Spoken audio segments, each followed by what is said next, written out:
Dear student, myself Muhammad Imran Ansari. Dear student, today we will discuss about STD means sexual transmitted disease. आज हम लोग यौन संचारित रोग के बारे में बात करेंगे मीन्स सेक्सुअल ट्रांसमिटेड डिजीज़ के बारे में। तो बच्चों ये होता क्या है, तो ध्यान से समझिएगा। मतलब सेक्सुअल ट्रांसमिटेड डिजीज़ का मतलब होता है कि सेक्सुअल रिप्रोडक्शन करते दौरान जो डिजीज़ होता है, ठीक है, उसको सेक्सुअल ट्रांसमिटेड डिजीज़ कहते हैं। ये बच्चों बैक्टीरिया से भी हो सकता है, वायरस से भी हो सकता है एंड फंगस से भी हो सकता है। ठीक है बच्चों, ठीक है, इसे कहते हैं सेक्सुअल ट्रांसमिटेड डिजीज़।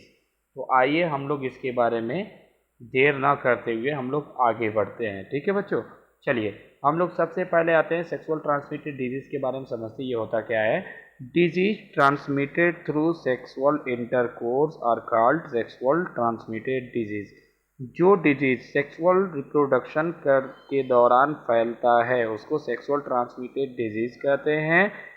ठीक है, इसको हम लोग एक तरह का इन्फेक्शन भी कह सकते हैं। ठीक है ना, STD या STIS यानी वीनरल डिजीज यानी VD, और इसको रिप्रोडक्टिव ट्रैक्ट इन्फेक्शन भी कह सकते हैं, RTI के नाम से इसको जाना जाता है। बच्चों वो कौन कौन से डिजीज होते हैं, तो यहाँ पे आप सभी लोग देख सकते हो। गोनोरिया होता है, सिफिलिस होता है, ठीक है, जेनाइटल हर्पीज होता है, क्लेमाइडियासिस, जेनाइटल वार्ड्स और ट्राइकोमोनियासिस, हेपेटाइटिस बी, HIV जो सबसे डेंजरस डिजीज है जो वायरस से होता है। ये सारे डिजीज होते हैं। यहाँ पे बच्चों आप देख सकते हो, यहाँ पे आप सभी लोग देख सकते हो। यहाँ पे पहले हम लोग सिफिलिस के बारे में पढ़ेंगे, फिर गोनोरिया के बारे में पढ़ेंगे, फिर जेनाइटल हर्पीज के बारे में, फिर जेनाइटल वार्ड्स के बारे में हम लोग समझेंगे अच्छे से। ओके बच्चों, तो चलिए बच्चों हम लोग आगे सबसे पहला डिजीज जिसका नाम है सिफिलिस। ठीक है बच्चों, इसके बारे में हम लोग बात करेंगे। तो आइए सबसे पहले इसके बारे में हम लोग बात करते हैं। ठीक है बच्चों, देखिए बच्चों ये जो आपको दिख रहा है ये सिफिलिस है। ठीक है, सिफिलिस के बैक्टीरिया का नाम होता है बच्चों ट्रिपेनोमा पैलिडम। ओके बच्चों, देखिए syphilis is a venereal sexual transmitted bacterial disease caused by Trypanosoma pallidum, usually spread by sexual contact। ये जो बैक्टीरिया होता है ये सेक्सुअल कांटेक्ट के दौरान ये बैक्टीरिया फैलता है। Okay, the disease start as a painless sores, यानी इसमें आपके शरीर पे छोटे छोटे धब्बे बनेंगे और वो दर्द नहीं करेंगे। टिपिकली ऑन जेनाइटल, यानी कि वो धब्बे कहाँ कहाँ बनेंगे? सबसे ज़्यादा जेनाइटल ट्रैक्ट, यानी कि अगर मेल है तो उसके पेनिस पार्ट पे, और अगर फीमेल है तो उसके वेजाइनल पोर्शन पे। और साथ ही साथ बच्चों ये आपको दिख रहा है एरेक्टम पार्ट पे भी बनेंगे, और माउथ में भी ये छोटे छोटे सॉर्स यानी कि वो जो धब्बे हैं वो बनते हैं। जस्ट बच्चों इंक्यूबेशन पीरियड कितना होता है? इंक्यूबेशन पीरियड बच्चों 10 दिन या 3 हफ्ते या मे भी हो सकता है 3 महीने तक इसका इंक्यूबेशन पीरियड होता है बच्चों। मोड ऑफ ट्रांसमिशन क्या है, यानी किस तरह से ये फैलता है? तो सबसे पहले सेक्सुअल इंटरकोर्स यानी सेक्सुअल रिप्रोडक्शन के दौरान ये डिजीज फैलता है। ठीक है, intimate person to person contact, मतलब कि अगर किसी एक पर्सन को ये डिजीज हुआ है और कोई दूसरा पर्सन उस इन्फेक्टेड पर्सन के कांटेक्ट में आया तो उस पर्सन को भी 100% वो डिजीज हो जाएगा, चाहे उससे हाथ मिला रहा है या फिजिकली किसी के द्वारा कि वो कांटेक्ट में हो रहा है। ठीक है, ट्रांसफ्यूजन ऑफ इन्फेक्टेड ब्लड, यानी कि अगर इन्फेक्टेड पर्सन है और ब्लड का अगर ट्रांसफ्यूजन हो रहा है, यानी वो ब्लड किसी को इन्फेक्टेड पर्सन किसी हेल्दी पर्सन को अगर ब्लड दे रहा है तो उस पर्सन को भी, एक इन्फेक्टेड पर्सन को तो है ही है ये डिजीज, और जो पूरी तरह से हेल्दी पर्सन है उसको भी ये डिजीज हो जाएगा। जस्ट बच्चों इसके बाद से है मैटरनो फ्यूटल ट्रांसमिशन, यानी कि अगर माँ को है तो माँ को बच्चों प्लेसेंटा के माध्यम से, यानी अगर मान लीजिए माँ को है तो एक प्लेसेंटा होता है, इस प्लेसेंटा के द्वारा ये बच्चा पूरी तरह से जुड़ा रहता है माँ के गर्भ के द्वारा। तो क्या होता है, माँ के ब्लड से बच्चों ये क्या होता है, ये डिजीज जो है ब्लड के द्वारा प्लेसेंटा से इस बच्चे के अंदर भी पहुंच जाता है, यानी ये बच्चा भी पूरी तरह से इन्फेक्टेड हो जाता है। ठीक है बच्चों, जस्ट बच्चों आप देख सकते हो यहाँ पे इसकी कुछ टाइप्स होते हैं, primary syphilis, secondary syphilis, latent syphilis, tertiary या लेट सिफिलिस, ठीक है, या सिफिलिटिक गोमा, डिफ्यूज लीजन। ठीक है, इसमें बहुत सारे लीजन बनने लगते हैं बच्चों। और बच्चों ध्यान दीजिएगा, इसका दो लास्ट में, यानी कि ये जब डिजीज का लास्ट टाइम चलता रहता है तो बच्चों ये दो जगह अटैक करता है। दो जगह कौन कौन सा जगह है बच्चों जिसपे वो अटैक करता है? तो सबसे पहला होता है हार्ट। ठीक है, हार्ट पे वो अटैक करता है जिसकी वजह से ब्लड या तो क्लॉट हो जाएगी, या मान लीजिए ब्लड अच्छे से हमारे पूरे बॉडी पार्ट्स में नहीं जा पाएगा, ब्लड का ट्रांसफ्यूजन अच्छे से नहीं हो पाएगा, जिसकी वजह से उस व्यक्ति की मौत हो जाती है। दूसरा अटैक होता है जब बच्चों न्यूरोसिफिलिस, यानी कि CNS पर, सेंट्रल नर्वस सिस्टम पे, यानी कि ब्रेन पे वो अपना इन्फेक्शन दिखाता है। जब ब्रेन पे इन्फेक्शन दिखाएगा बच्चों तो वो आदमी या तो पागल हो जाएगा या उसको लकवा मार देगा। ठीक है, लकवा मार देगा, जिसको फालिस के नाम से भी जाना जाता है, यानी उस इंसान को फालिस मार देगा अगर इस पे अटैक किया तो। और लास्ट में ये अटैक करता है, तीसरा स्टेज होता है। पहले स्टेज में अगर बच्चों वो अपना इन्फेक्शन दिखाया, ध्यान से समझिएगा मैं जो बता रहा हूँ बहुत इंपॉर्टेंट है। पहले स्टेज में अगर जो सिफिलिस है अपना अगर इन्फेक्शन दिखा रहा है तो जेनाइटल पार्ट पे होगा, यानी कि मेल है तो उसके पेनिस पार्ट पे होगा। ठीक है, और अगर फीमेल है तो उसके वेजाइनल पार्ट पे होगा। ठीक है ना, ये धब्बा बनना शुरू हो जाएगा। और बच्चों साथ ही साथ उसके माउथ पे भी, यानी माउथ पे भी ऐसे छोटे छोटे छोटे छोटे धब्बे बढ़ने लगेंगे, रैसेस बनने लगेंगे। बच्चों अगर सेकेंड स्टेज आता है इसका, दूसरे स्टेज जब आता है, ध्यान से समझिएगा, अगर इसका दूसरा स्टेज आता है, पहले स्टेज में तो जेनाइटल पार्ट पे था और माउथ पर था, और अगर इसका दूसरा स्टेज आता है बच्चों तो शरीर के जितने भी पार्ट आपको दिख रहे हैं, चाहे वो हाथ हो, पैर हो, पेट हो, आप देख सकते हैं हाथ है, पैर है, यहाँ पे ये पूरा बॉडी पार्ट्स, यानी बॉडी के जितने भी पार्ट्स हैं बच्चों, इन सभी पार्ट पे धब्बे बनने लगते हैं वाइट वाइट कलर के, और ये धब्बे बाद में सही हो जाते हैं। और आता है अब तीसरा स्टेज। और बच्चों जो तीसरा स्टेज होता है, ये थर्ड स्टेज बहुत ही डेंजरस होता है। ये थर्ड जो स्टेज होता है, या तो ये डायरेक्ट हार्ट पे अपना इन्फेक्शन दिखाता है जिसकी वजह से इंसान की मौत हो जाती है, या ये CNS यानी सेंट्रल नर्वस सिस्टम पे अपने इन्फेक्शन को दिखाता है, यानी कि ब्रेन पर, जिसकी वजह से वो आदमी या तो पागल हो जाएगा या तो उसको लकवा जैसे रोग हो जाएंगे। तो चलिए बच्चों हम लोग अब आगे जानते हैं कि कौन कौन से कैसे कैसे इसके इन्फेक्शन होते हैं, कहाँ कहाँ होते हैं, किस तरह से ये होता है, कैसे दिखता है। तो आइए बच्चों पहले हम लोग डायग्नोसिस के बारे में बात करेंगे हम लोग। तो डायग्नोसिस में क्या होता है बच्चों, ध्यान से समझिए। डार्क फील्ड माइक्रोस्कोप एग्जामिनेशन, पहले इसको कैसे डार्क फील्ड एग्जामिनेशन करेंगे माइक्रोस्कोप से? पहले बच्चों इसका एक टेस्ट होता है DFATP, एक टेस्ट होता है direct inflorescent antibody test for Treponema pallidum. ठीक है, ट्रिपेनोमा पैलिडम ये एक टेस्ट होता है बच्चों जिसके द्वारा पता ये चलता है कि उस इंसान को ये सिफिलिस बैक्टीरिया, यानी कि ट्रिपेनोमा पैलिडम, ये बैक्टीरिया उसके पार्ट्स के बॉडी पार्ट्स में है या नहीं है, यानी पॉजिटिव है या निगेटिव है, इससे ये पता चलता है। दूसरा बच्चों हम लोग ब्लड के द्वारा भी देख सकते हैं। ब्लड के द्वारा कैसे होता है? सीरोलॉजिकल टेस्ट क्या होता है? सीरोलॉजिकल नॉन ट्रिपेनोमल टेस्ट जिसको हम लोग कहेंगे, वो क्या क्या टेस्ट होता है? तो सबसे पहले VDRL टेस्ट होता है, venereal disease research laboratory. Slide test होता है, स्लाइड पे इसको लेके हम लोग देखते हैं कि पॉजिटिव है या निगेटिव है ब्लड को लेने के बाद से। एक होता है रैपिड प्लाज्मा रेजिन RPR, जिसको कार्ड टेस्ट कहते हैं। अभी हम लोग इसको फिगर के द्वारा भी देखेंगे।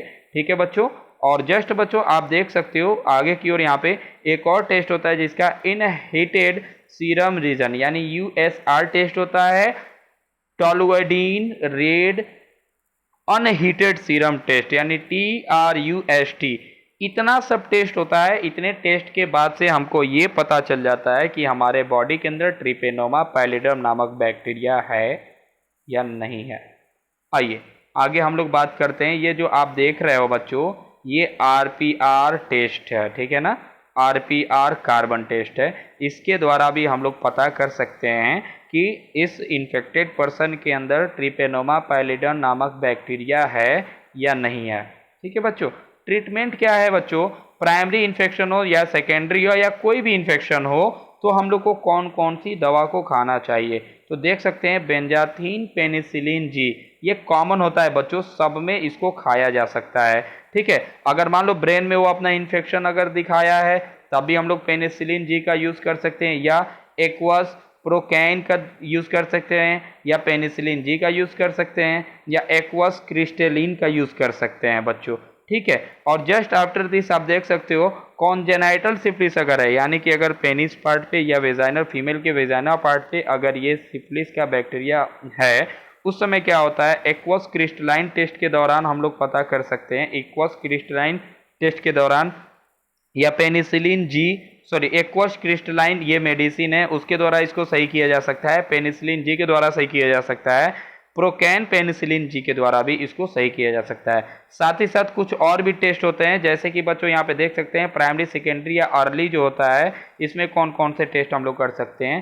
टेस्ट में कौन कौन सी दवा अगर पता चल गया तो कौन कौन सी दवा उसको दिया जा सकता है। तो देखिए डॉक्सीसाइक्लिन, टेट्रासाइक्लिन, सेफ्ट्रिएक्सोन, ये सभी दवाएं दे के उसको बचाया जा सकता है। लेटेंट सिफिलिस, इसमें भी हम लोग डॉक्सीसाइक्लिन या टेट्रासाइक्लिन का यूज़ हम लोग ईजिली कर सकते हैं। ठीक है बच्चों, अब चलिए बच्चों हम लोग आगे बढ़ते हैं। ये था अभी तक हम लोगों ने जो पढ़ा था, ये हम लोग अभी तक जो भी पढ़े हैं ये था सिफिलिस के बारे में बच्चों। अब हम लोग पढ़ेंगे गोनोरिया के बारे में। तो गोनोरिया बच्चों ध्यान से समझिएगा, गोनोरिया एक ये भी सेक्सुअल ट्रांसमिटेड डिजीज होता है, जो बहुत ही ये बच्चों डेंजरस डिजीज होता है। ये माँ के शरीर से बच्चे, यानी जो माँ अगर मान लीजिए प्रेग्नेंट है तो उस फीमेल से फोइटस यानी जो बच्चा पेट में पल रहा है उसके अंदर भी ये डिजीज चला जाता है, और जैसे ही बच्चा पैदा होता है उसके आईज डैमेज हो जाते हैं, आँख पूरी तरह से खराब हो जाता है, वो बच्चा अंधा हो जाता है। चलिए इसको हम लोग स्टार्ट करते हैं।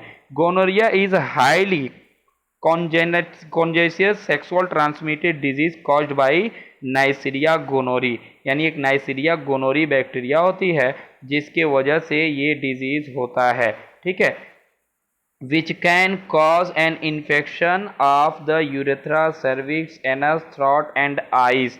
बच्चों ये यूरेथ्रा यानी कि जो पाथ होता है यूरिन का बाहर डिस्चार्ज होने में, वो वहाँ पे हो सकता है। सर्विक्स यानी फीमेल के सर्विक्स पार्ट में जो वेजाना के ठीक ऊपर का पार्ट होता है जहाँ से स्पर्म इंटर करते हैं, एनस पे हो सकता है, थ्रॉट पे हो सकता है। ठीक है, एंड आइज, जब यहाँ पे होगा तो ऐसे छोटे छोटे दाने बनने लगेंगे, धब्बे बनने लगेंगे।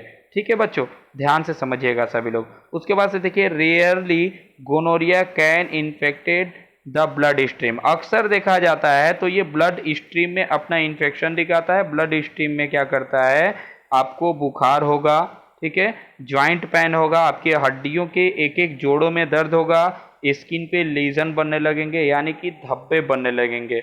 ओके बच्चों, it can infected both and male and female, यानी मेल और फीमेल दोनों इससे इन्फेक्टेड हो जाते हैं, दोनों बीमार पड़ जाते हैं।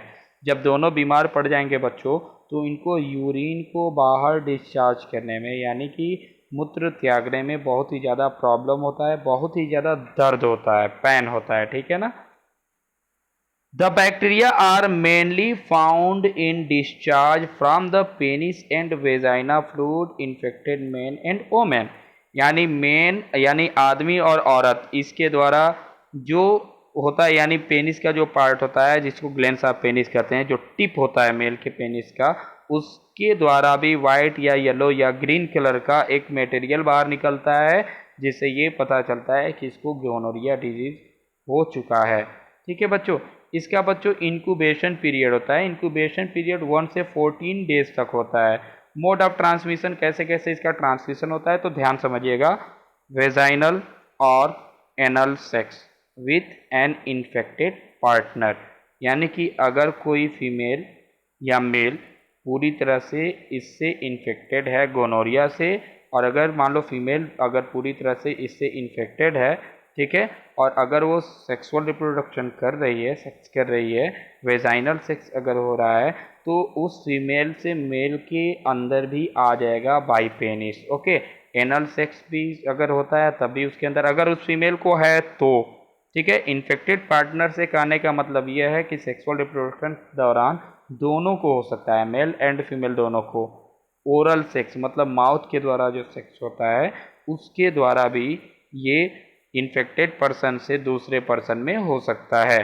Touching part of the body with finger, यानी कि अगर फीमेल को है, मेल अगर कोई उसके बॉडी पार्ट्स को टच कर रहा है, ठीक है ना, या माउथ को टच कर रहा है, या फीमेल का कोई भी पार्ट्स जहाँ पे ये बैक्टीरिया है उस पार्ट को टच कर रहा है, तो उसके बॉडी के अंदर भी वो गोनोरिया का बैक्टीरिया आ जाएगा, यानी मेल के अंदर भी। Any very close physical contact, यानी किसी तरह का फिजिकल कंटेक्ट अगर बना रहा है मेल फीमेल से या फीमेल मेल से, तो उन दोनों को डिजीज हो सकता है। अगर कोई एक इन्फेक्टेड है तो the bacteria can be passed from hand to hand, very rare isolated case. बहुत सारे केसेस में ऐसे होता है कि अगर कोई इन्फेक्टेड पर्सन है उससे हाथ हम लोग मिला लिए, अगर वो कहीं मान लीजिए किसी पार्ट को ऐसे जगह को टच किया है जहाँ पे मान लीजिए गोनोरिया का बैक्टीरिया था, और वो हमारे हाथ के द्वारा अपने हाथ से हमारा वो कर दिया, टच कर दिया, हाथ मिला लिया, तो उसके हाथ से जो बैक्टीरिया थे हमारे हाथ में चले आएंगे।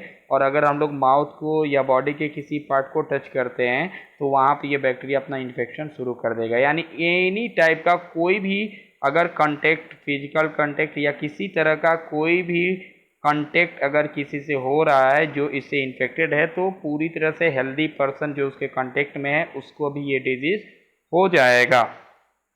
From a mother to her baby birth, यानी अगर मान लीजिए माँ को है बच्चों तो बच्चे को भी हो जाएगा। और मैंने आपको बताया है कि अगर बच्चे को होगा तो उसके आईज जो होते हैं वो डैमेज हो जाते हैं, लाइक एज दिस।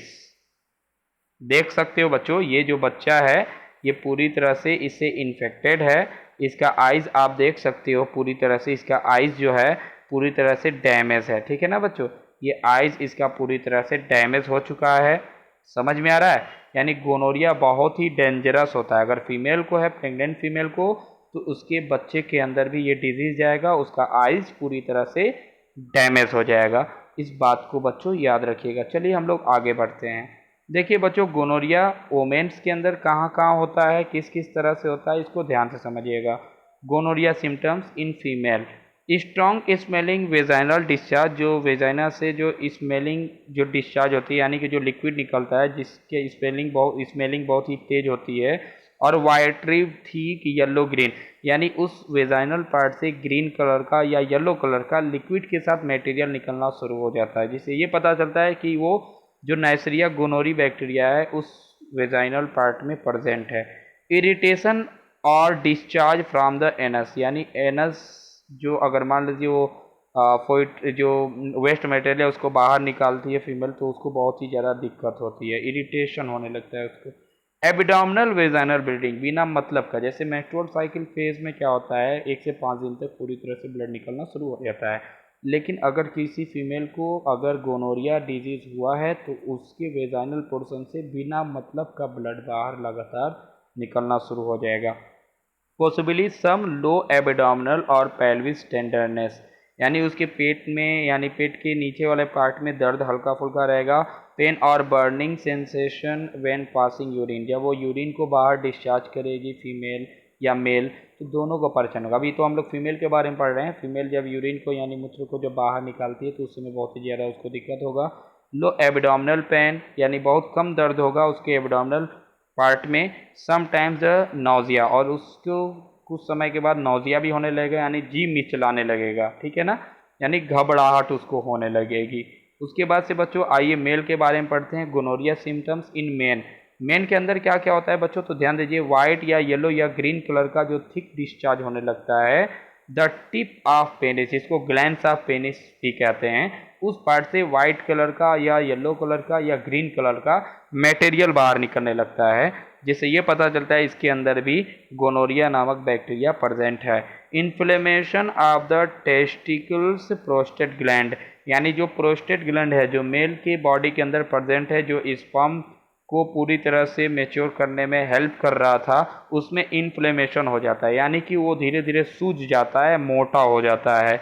इरिटेशन और डिस्चार्ज और द एनस, यानी कि जब वो पूरी तरह से वेस्ट मटेरियल को बाहर निकालता है तब भी उसके एनस पार्ट में दर्द होना चालू हो जाएगा और उसको इरिटेशन, घबराहट स्टार्ट हो जाएगी। यूरेथ्रल ईच, यानी कि उसको खुजली होने लगेगा यूरेथ्रा पे, यूरेथ्रल पार्ट पे पेन होने लगेगा, और burning sensation when passing the urine, यानी जब वो मूत्र को विसर्जित करेगा यानी बाहर यूरिन को बाहर निकालेगा, डिस्चार्ज करेगा, तो उसको परेशानी होना शुरू हो जाएगा, मूत्र त्यागने में जलन होने लगेगी।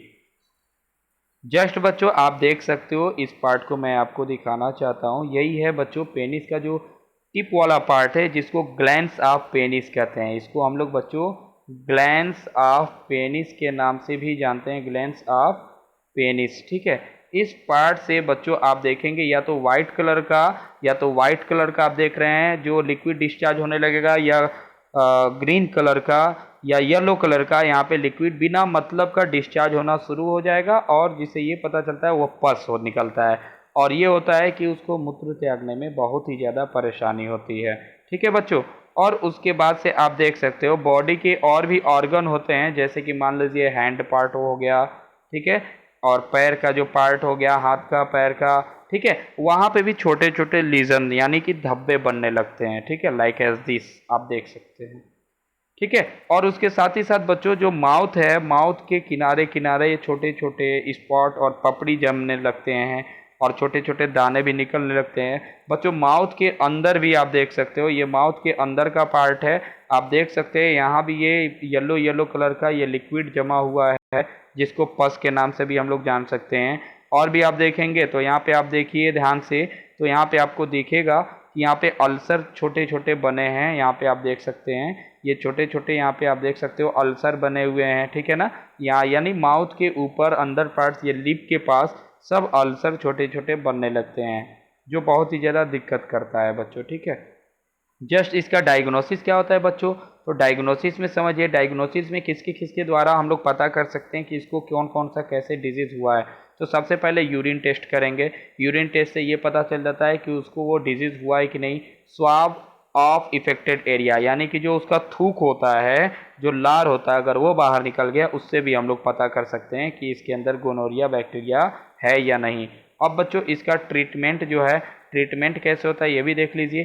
ट्रीटमेंट का मतलब होगा बच्चों, इसके कई तरह के ट्रीटमेंट होते हैं, जैसे कि मान लीजिए uncompleted infections of cervix, urethra और रेक्टम इन एडल्ट्स। अगर एडल्ट्स के अंदर सर्विक्स, अगर फीमेल है तो सर्विक्स पार्ट में उसको होगा, यूरेथ्रा पार्ट में अगर ये होगा, या रेक्टम पार्ट में होगा, तो उसमें कौन कौन सा दवा लेना चाहिए। तो देखिए सेफ्ट्रिएक्सोन, सेफिएक्सिमाइजाइम, सिप्रोफ्लैक्सासिन, ऑफ्लाफ्लैक्सासिन, लीवोफ्लैक्सासिन, ये सभी दवाओं को दिया जा सकता है उसको। ठीक है, गोनोकोकल इन्फेक्शन यानी प्रेगनेंसी के दौरान अगर उसको इन्फेक्शन हुआ है तब उसको ये दवा दिया जा सकता है, नहीं तो बच्चों के अंदर भी डिजीज होगा जिसकी वजह से आई डैमेज हो जाएंगे, उसको बच्चों सेफ्ट्रिएक्सोन, सेफिक्साइम ये हम लोग दवा दे सकते हैं। उसके साथ ही साथ बच्चों, ठीक है, disseminated gonococcal infection in adults, अगर एडल्ट का एज 45 केजी का है तो जो उसको सेफ्ट्रिएक्सोन मेडिसिन इजीली दिया जा सकता है। और उसके साथ ही साथ बच्चों अनकम्प्लिकेटेड इन्फेक्शन ऑफ सर्विक्स यूरेथ्रा, अगर फीमेल को हुआ है जिसका वेट जो है 45 केजी का है, उसको भी ये दवा इजीली दिया जा सकता है। गोनोकोकल कंजक्टिविटीज इन एडल्ट्स, अगर किसी एडल्ट को हुआ है तो उसको भी ये दवा दिया जा सकता है। ऑप्थेल्मिया न्यूनेट्रोम, ठीक है, अगर उसको हुआ है, ऐसे लोगों को अगर हुआ है जिसको मान लीजिए ब्रेन में इन्फेक्शन हो गया या बॉडी में धब्बे बनने लगे, ठीक है, तो भी ये दवा दिया जा सकता है। इन्फेंट बर्न, अगर बच्चा पैदा हुआ है तो उसके जो मदर है उनको भी कौन कौन सी दवा दिया जा सकता है, तो देखिए इरेथ्रोमाइसिन, टेट्रासाइक्लिन, ये एंटीबायोटिक्स में यूज़ किया जाता है, जो किसी भी तरह के बैक्टीरियल अगर इन्फेक्शन हुए हैं तो उसको दिया जा सके बच्चों। ठीक है, तो उम्मीद करता हूँ इतना बात आपको समझ में आ गया होगा। मेरा बच्चों इससे रिलेटेड बस 2 क्वेश्चन है, आप लोग बताएंगे। पहला मेरा क्वेश्चन है कि सिफिलिस के बैक्टीरिया का क्या नाम है और वह कैसे वो अपना इन्फेक्शन फैलाता है। दूसरा मेरा क्वेश्चन है गोनोरिया जो डिजीज होता है किस बैक्टीरिया से होता है और वो सबसे पहले कौन कौन पार्ट को इन्फेक्टेड करता है और कैसे कैसे दिक्कत किसी पर्सन को होता है जिसको ये हुआ है। तो ये 2 क्वेश्चन हमको आप लोग बताएंगे। Thank you for watching this video.